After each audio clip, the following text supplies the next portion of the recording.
बोलिए श्री प्राणनाथ प्यारी की जय, सतगुरु महाराज की जय, पन्ना धाम की जय, सर्व सुंदर साथी की जय। प्रणाम जी सुंदर साथ जी।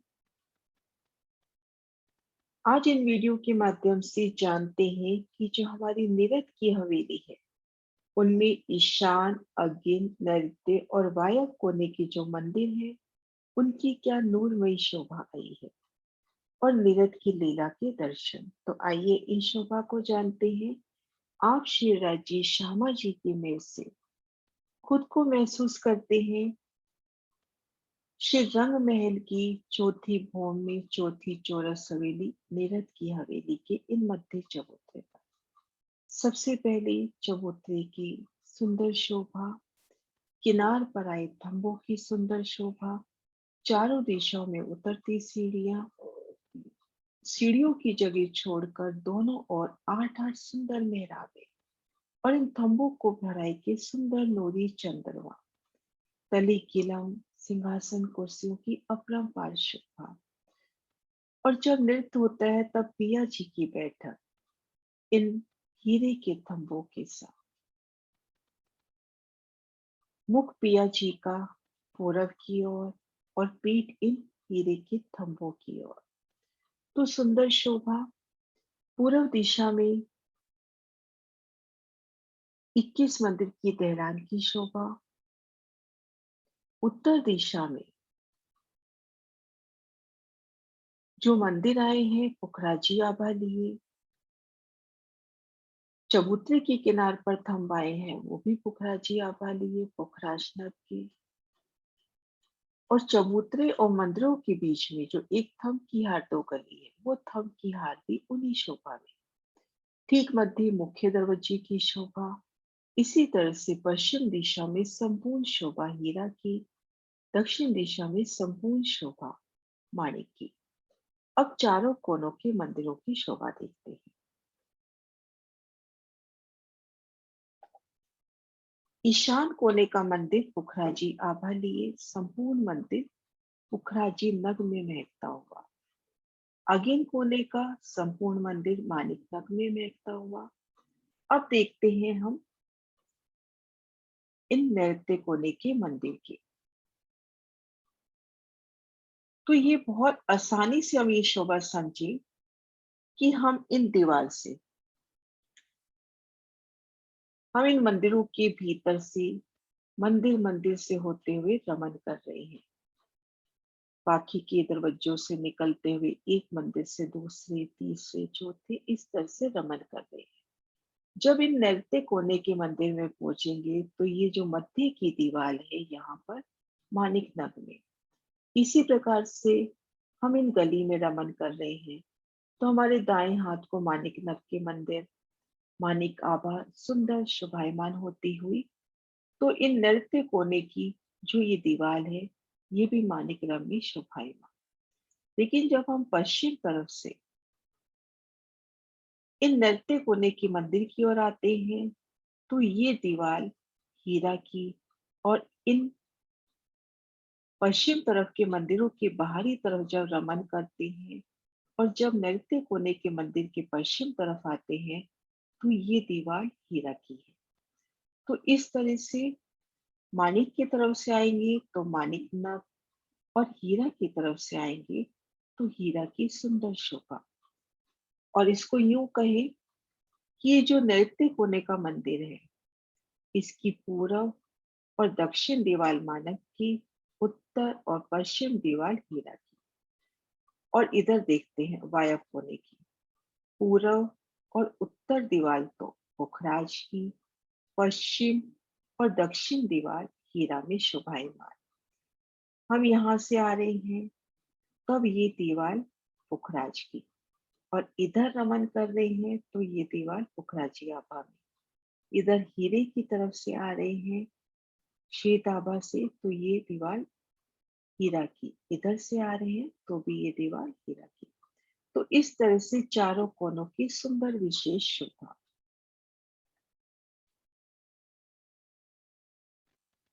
और अब इन नीरद की हवेली में जो नीरद की सुंदर समा है जो सुंदर लीला है उसका वर्णन हम महाराज श्री जी के ही वृत्ति से देखते हैं। कृष्ण पक्ष के 15 दिन में इन चबूतरे पर श्री राज श्यामा जी सब सखियां नवरंग बाई के जुट के द्वारा प्रस्तुत किए नृत्य को बड़े प्यार से निरखते हैं। शिराजी श्यामा सिंह चांदनी चौक से जब लगभग 6 बजे सब सखियों को लेकर 100 सीढ़ियां 20 चांदे पार करके 28 स्तंभ के चौक को पार करके रसोई की हवेली के मध्य चबूतरे पर भोजन लीला करते हैं। 2 घड़ी तक आरोपते हैं, फिर सीढ़ी वाले मंदिर से प्रथम भूम से दूसरी, दूसरी से तीसरी, तीसरी से चौथी भूम से उत्तर दरवाजे से निकलकर त्रिपोली के मध्य गली से होकर चौथी चौरस हवेली निरत की हवेली में पहुंचते हैं। निरत की हवेली की पूरब की दहलान की शोभा देखकर सभी सखियां और शिवराज श्यामा जी कमर भर ऊंचे चबूतरे पर विराजमान होते हैं। शिवराज श्यामा जी सिंहासन पर विराजमान होते हैं और हीरे के थंबों की तरफ शिवराज जी के सिंहासन की पीठ और मुख दहलान की तरफ श्यामा जी उनके बाईं तरफ विराजमान होती हैं और सब सखियां दाएं बाएं पश्चिम उत्तर दक्षिण किलम पर विराजमान होती हैं। नवरंग बाई 19 सखियों को लेकर